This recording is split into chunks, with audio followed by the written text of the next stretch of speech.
بہاولپور میں 13ویں Cholistan jeep rally کے تیسرے مرحلے کا آغاز ہو گیا ہے۔ چولستان جیپ ریلی میں ایک سے بڑھ کر ایک گاڑی سب کو پیچھے چھوڑ جانے کا عزم رکھتی ہے۔ اسٹاک اور موڈیفائیڈ کیٹگریز کی 100 سے زائد گاڑیاں مجموعی طور پر 455 کلومیٹر کا فاصلہ طے کریں گی۔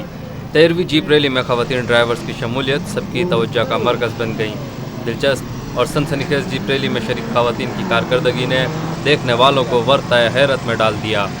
محکمہ سیاحت پنجاب کی جانب سے جیپ ریلی کا آغاز سن 2005 میں ہوا تھا، جس کا مقصد پنجاب میں موٹر اسپورٹس کو فروغ دینا تھا۔ جیپ ریلی کا روٹ چولستان تیسرا میں 3 اضلاع بہاولپور، بہاولنگر اور رحیم یار خان میں تقریباً 450 کلومیٹر تک پھیلا ہوا ہے۔ ریس میں شریک ڈرائیور کا ذرائع ابلاغ عامہ کے نمائندوں سے گفتگو کرتے ہوئے کہنا تھا، آج 2018 کی چولستان ریلی ہو رہی ہے، پاکستان کی سب سے بڑی ریلی ہے اور سب سے لمبی ریلی ہے، 500 کلومیٹر کی ریلی ہے، بیسڈ 3 دنوں کے اوپر نا۔ تو فرسٹ سٹیج ہو گیا ہے، سیکنڈ سٹیج بھی ہو گیا ہے، آج تھرڈ سٹیج ہے جی۔ تو انشاءاللہ دیکھیں، ابھی باقی کوئی 125 گاڑیوں میں سے صرف 30 گاڑیوں نے فنش کیا ہے جو آج رن کر رہی ہے، پتہ نہیں 30 میں سے بھی کتنی رن کر رہی ہے، بٹ بہت لمبی ریلی ہے تو تھوڑا سوچ سمجھ کے چلانا پڑتا ہے۔ ریس کے حوالے سے گفتگو کرتے ہوئے ڈرائیور کا کہنا تھا، تھل چھوٹی چولستان ہے کیونکہ سیم ٹرین ہے، سیم ہے مگر چھوٹا ڈسٹنس ہے، مگر تھل بھی بہت بڑی ریلی ہو جائے گی 1-2 سال میں۔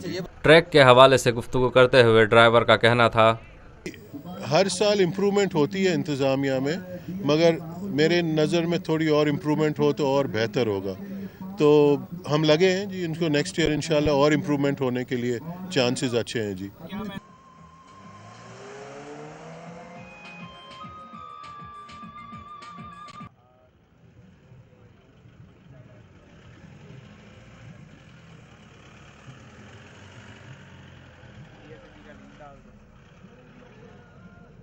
پاکستان میں پہلی مرتبہ حالات حاضرہ کے مختصر مگر جامع پروگرامز، خبروں، تبصروں کے علاوہ دیگر سماجی، تجارتی، ثقافتی، تفریحی، معلوماتی، مذہبی، تعلیمی، صحت اور بچوں کے پروگرامز صرف TNN TV پر۔